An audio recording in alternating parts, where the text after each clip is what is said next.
कुछ प्रश्न कभी कभी इसलिए हम करते हैं कि कभी कभी जो आप चर्चाएं करते हैं उसके प्रमाण सहित व्यक्ति विशेष आता है। तो महाराज जी ये कह रहे हैं कि मेरी बेटी पर उसके पिता की बुरी नजर है, इस प्रारब्ध को मैं कैसे सहन करूं? अगर मुझे कुछ हो जाता है तो उसे कौन संभालेगा, कौन रक्षा करेगा, इसकी इनको चिंता लगी रहती है। बहुत अभी बड़ा विचारणीय विषय है। जब रक्षक ही भक्षक दृष्टि में हो जाए तब तो बहुत विचारणीय विषय, मतलब ये तो बहुत विचारणीय विषय है कि पिता ही अपनी पुत्री पर यदि गलत दृष्टि करे तो फिर किसकी शरण में जाएगी वो? वही रक्षक है और वही भक्षक। ये कलयुग में ज्यादा ऐसा होगा, बहुत मलिनता। इसी से बचने के लिए तो भगवान नाम जप है, भगवान का नाम जप करो और आप चिंता मत करो। जब भगवान के सहारे दे दोगे तो भगवान रक्षा कर लेंगे, भगवान के सहारे दे दोगे तो भगवान रक्षा कर लेंगे। मतलब ये बहुत ही सोचनीय विषय है कि कैसा वो राक्षस पिता है जो अपनी पुत्री की तरफ गंदी दृष्टि रखता है। मतलब बहुत पवित्र रिश्ते हैं हमारे, जिसको सोच के भी। रिश्ते क्या, हमारा अंश है भाई। पिता का मतलब होता है हमारा अंश है, हमारी बच्ची। हम कैसे ऐसे ऐसे कैसे?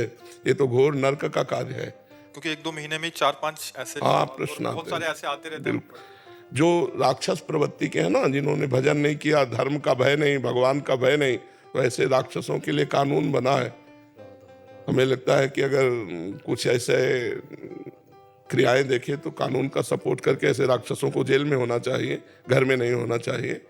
अगर ऐसे ममता करोगे अपने पति के प्रति तो फिर ठीक नहीं रहेगा। तो पति अगर राक्षस है तो उसको राक्षसों की जगह जेल में है। बिगड़ेल खोपड़ी वाले सब जेल में है, तो ऐसों को तो जेल में भर्ती कर देना चाहिए जो ऐसे आचरण करने वाले। मैं अलग हो गई हूँ उनसे, अलग रहती हूँ। अच्छा, ताकि ये सुरक्षित रहे। तो बहुत अच्छी बात है। फिर तो चिंता न करो, भगवान है ना सबके सहाय हो, भगवान सबके रक्षक है, तुम चिंता। पर ये बड़ा आश्चर्य का विषय है। मतलब कैसा हृदय होगा जो ऐसा सोच सकता है? मतलब ऐसा तो सुन के मतलब हृदय कांपता है कि ऐसा कैसे, इतना बड़ा भयानक पाप कैसे वो कर सकता है। पर जब बुद्धि भ्रष्ट हो जाती है तो कुछ भी कर सकता है आदमी जी। महाराज जी आपके चरणों में कोटि कोटि प्रणाम। प्रभु जी, मेरे चाचा जी का शरीर पूर्ण हुए 2 वर्ष हो गए हैं। उनके जाने के बाद शेष परिवार का दायित्व, आर्थिक भरण पोषण एवं स्नेह प्रभु जी मेरे माध्यम से पूर्ण करा रहे हैं, परंतु मेरे परिवार एवं पत्नी इसका विरोध करते हैं। महाराज जी, मैं मेरे लिए शास्त्रोचित क्या? नहीं, आपको सहयोग करना चाहिए। पत्नी और परिवार वालों का विरोध नहीं मानना चाहिए। इतना है कि उनका भी पालन पोषण करना चाहिए, पत्नी आदि की भी मनोकामनाएं पूर्ण करनी चाहिए, पर असहाय है इसलिए उनका सहयोग करना चाहिए। दोनों जी को साथ लेकर चलने की कोशिश कर रहा हूं। बिल्कुल बिल्कुल, ये बहुत उत्तम बात है। निर्दोष दृष्टि रखते हुए, मतलब कोई स्वार्थ की भावना न रखते हुए। हाँ बिल्कुल, जैसे अपने बच्चों का पोषण किया जाता है ऐसे उनका जरूर करो, भगवान आपका सहयोग करेंगे। क्योंकि भगवान परहित देखते हैं ना जब, तो ज्यादा कृपा करते हैं। जो स्वार्थ रहित होकर दूसरों के सुख के लिए सेवा करता है, भगवान उस पर विशेष प्रसन्न होते हैं जी। अंश वर्मा जी लखनऊ से। राधे राधे महाराज जी। महाराज जी, आपकी कृपा से नाम जप कर रहा हूँ, आपके बताए हुए मार्ग पर भी चल रहा हूँ और बहुत आनंद सा आ रहा है। आपने एक एकांतिक में बताया था कि जब हम नाम जप करते हैं तो भगवान हमारे पहले जो चाह होता है उससे पूरा करते हैं, जैसे कि विभीषण जी के साथ हुआ। तो क्या हमारे साथ भी ऐसा होगा? हाँ, सबके साथ ऐसा होता है। जो छुपी हुई वासना होती है, जब तक वो नष्ट नहीं होगी तब तक परम पद नहीं मिलेगा। तो या तो ज्ञान के द्वारा नष्ट कर दें और या भोगवा के नष्ट कर दें। एक कोल्ह जी और अल्ह जी नाम के 2 भाई थे। तो जो बड़े थे वो बड़े धर्मात्मा थे और जो छोटे थे वो राजा के राजकुमार का, बहुत ध्यान से सुनोगे तो इसका उत्तर मिल जाएगा। राजा के राजकुमार से उनकी दोस्ती थी, तो मांस खाना, शिकार खेलना, व्यभिचार करना, ये सब जो एक रजोगुणी जन करते हैं, राजा करते हैं, वो सब करते थे। लेकिन उनके बड़े भाई बड़े भगवत भक्त थे और वो अपने बड़े भाई को भगवान की तरह मानते भी थे, उनकी आज्ञा उल्लंघन नहीं करते थे। तो एक दिन बड़े भाई ने कहा, यार तुम अपना जीवन बर्बाद करते हो, चलो ना द्वारिकाधीश के दर्शन करते हैं।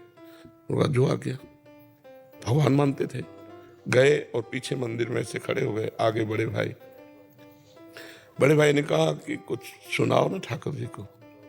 तो उनको सांसारिक गाने आते थे, तो उन्होंने 1-2 छंद ठाकुर जी के आते थे, तो वो बड़े लय से भगवान की ब्रज लीला के पद गाए।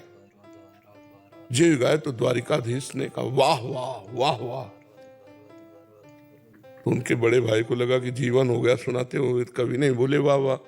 और ये मांस खाता है, गंदे आचरण करता है, और एक पद सुना दिया, वाह वाह बोल रहे ठाकुर जी। ये तो सह गए वाह वाह सुनना, उन्हीं को सुनाई दिया ठाकुर जी ने वाह वाह कहा। थोड़ी देर में द्वारिकाधीश का पुजारी आया और कहा छोटे भाई का नाम जो कि वो कौन से है, तो उनका पीछे उनका नहीं भगत है हमारे बड़े भाई। बोले नहीं ठाकुर जी आपके लिए प्रसाद दिया।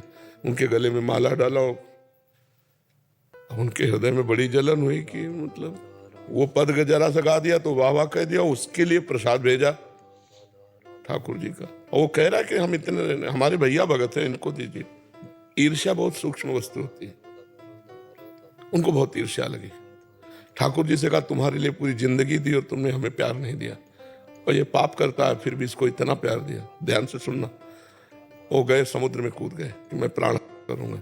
जब समुद्र में कूदे तो भगवान के पार्षद उनको दिव्य द्वारिकापुरी ले गए। तो जो हृदय की जलन थी द्वारिकाधीश के दर्शन करके शांत हुई। दिव्य भगवान का रूप। भगवान ने कहा लाओ प्रसाद लाओ। जब उनके साथ तो उनको बड़ा सुख मिला कि वहां तो ठाकुर जी की मूर्ति से पूरा, यहाँ तो साक्षात भगवान दे रहे। बोले 2 पत्थर लगाओ। बोले दूसरा किसके लिए? बोले तुम्हारे भाई के लिए। फिर चल पड़ेगी यहाँ भी भाई, यहाँ भी मतलब उसका आदर। तो उन्होंने भगवान से कहा कि यहाँ भी उसका इतना आदर। तो बोले तुम अभी इसी जन्म के भगत हो, वो पूर्व जन्म से कई जन्म से भजन कर रहा है। वो महान तपस्वी और भजनानंदी विरक्त संत था। एक दिन वो एक उपवन में वाटिका में पड़ा हुआ था, तो वहां देखा है कि राजकुमार बहुत सी स्त्रियों के साथ हंसी खेल मजाक, राजा का राजकुमार। तो उसको लगा कि यार सुख तो इसी में है, ऐसा लगा। तो केवल एक वासना, सुख इसी में है। अगला जन्म हुआ और राजकुमार का संग मिला और सब वो भोग मिले। तो उन्होंने कहा मेरा भक्त है, इसलिए मैंने केवल एक छूट दी है कि उसकी वासना का नाश हो जाए। तुम अभी आज के भगत हो, वो बहुत जन्मों का भगत है। तब उनका संशय दूर हुआ और अपने भाई के प्रति भाव है। तो समझ रहे ना, कितना भी भजन हो उसे रोक कर पहले वासना की पूर्ति भगवान का स्वभाव है। उर कछु प्रथम वासना रही। अगर हृदय में कोई वासना है तो जो इच्छा करी हो मनमाही, प्रभु प्रसाद कछु दुर्लभ नहीं। भगवत प्राप्ति होने के पहले आपके हृदय को एकदम क्लीन किया जाएगा। अब वो ज्ञान के द्वारा वासना हटाई जाती है या भोग के द्वारा, ये भगवान देखेंगे। डॉक्टर है, ऑपरेशन करना पड़ेगा कि इंजेक्शन से दवा देना पड़ेगा फोड़ा को, ये तो वो डॉक्टर जानता है कि आपकी वासना को पूर्ति करेंगे या नष्ट कर देंगे। दोनों बातें हो सकती है ना, कि वासना को जड़ से ज्ञान के द्वारा नष्ट कर देना कि अब मुझे नहीं चाहिए। लेकिन भगवान के साक्षात्कार के पहले ये लीला होगी, जो अंदर वासना है उसकी पूर्ति होगी। जी।